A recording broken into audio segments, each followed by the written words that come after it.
So I'm Don from New Jersey. I'm here to talk about the show Obi-Wan Kenobi on Disney Plus. The show was a mountain of bad. I mean, a mountain of bad. I've been trying to write articles and make videos, and I was trying to do one video on a certain episode, but it's just too much. So I'm just gonna break it down into little pieces. Maybe put a longer video together later.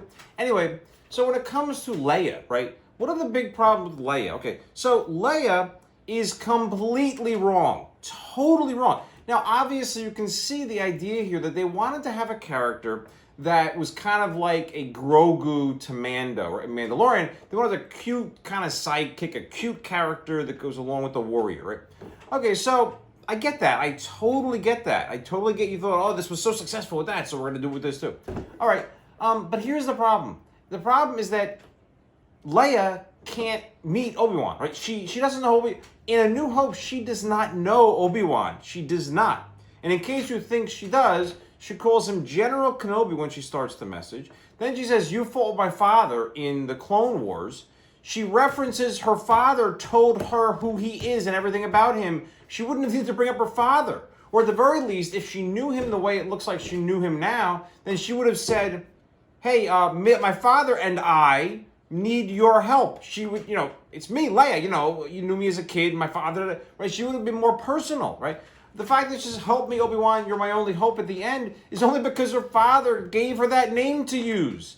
It doesn't mean she knows him. When Luke finds her in the cell and mentions Ben Kenobi, she's excited because her father gave her the mission of finding him because he felt he was the only person that could help, right?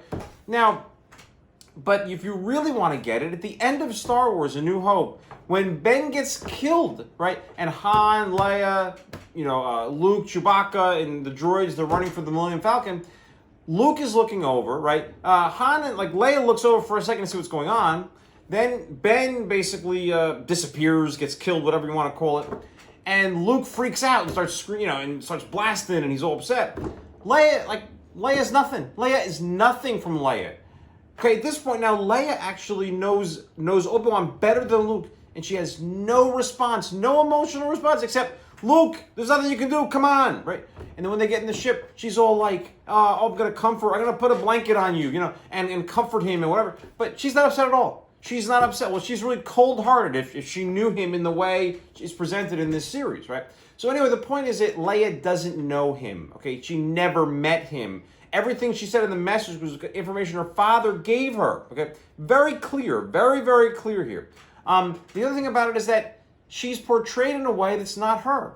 She's not a tree-climbing tomboy that names ships, right? I mean, that's like, what they're having her do is boy things, right? Outdoorsy, get dirty, go climb trees, name ships like a boy would climb a tree and then watch cars go by and say, "Oh, that's a Chevy this, and that's a whatever, like a Mustang, or, a Ford Mustang, different kinds of cars." Okay.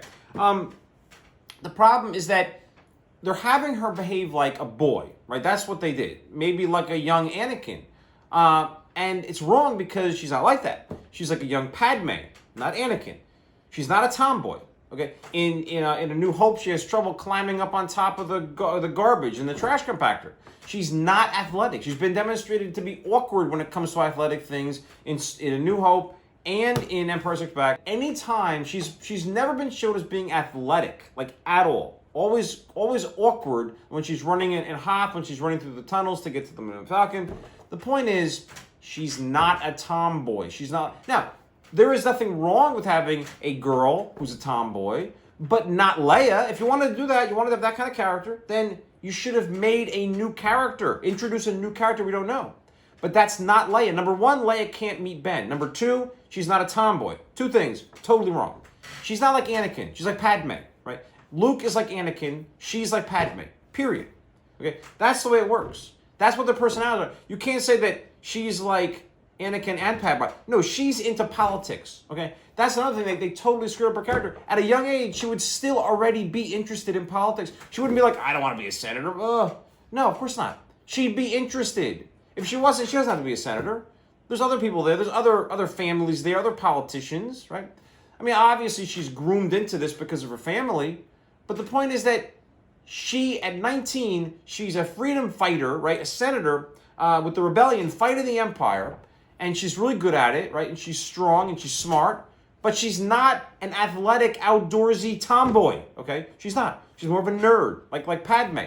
She's into politics and policy and trying to diplomatically and politically make a fair, free society, right? That's what she's about. She's not a tomboy, right?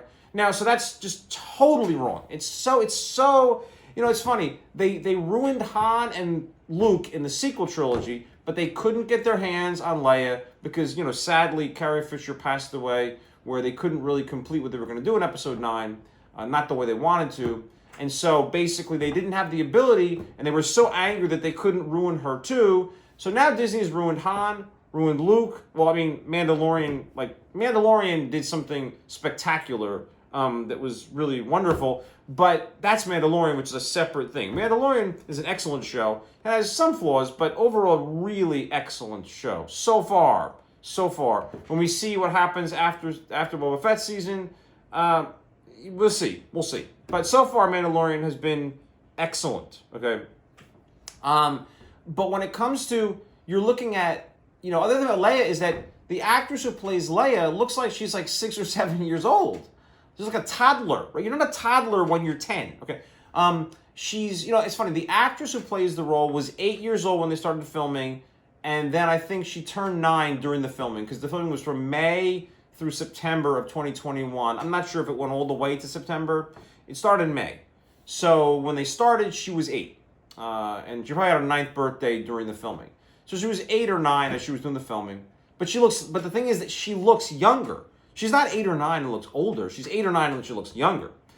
So it's a bad, because 10 years old doesn't look as cute, right? She was like an 8-year-old who looked younger than 8 when she started. And even when she was 9, she still looked younger, like 7 or whatever. The point is, if you wanted that kind of character, you've got her age. She's not age appropriate to what she should look like or act like. She has the wrong personality, and she can't meet Ben. Okay, so there's three dead wrong things. I love people that say, "Oh, well, now the "Help Me Obi-Wan Kenobi" line makes so much sense." No, it doesn't. She said that at the end because her father gave her the information. Did you ignore the fact that she called him General Kenobi and then referred to his experience with her father? You followed my father in the clothes. Her father told her to go get him, right? So basically, that's what she's saying. There is zero indication that she knew him.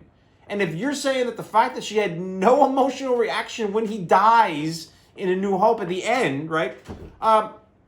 What are you thinking? I mean, okay. Anyway, the point is, what they've done is now they've gotten their hands on Leia. The Leia mistake is massive, okay? It's massive and embarrassing. And it turns this show into a what if. Anyone who's not familiar with What If is a Marvel comic where you change something and it's an alternate reality, right? So it no longer has to comply with anything about the Marvel universe, right? So in this case, this is kind of like a Star Wars What If. Dark Horse had a series called Star Wars Infinities, which is the same idea as What If. Anyway, so I'm trying to keep everything separate because there's so much bad. Okay, so that's the whole problem with Leia.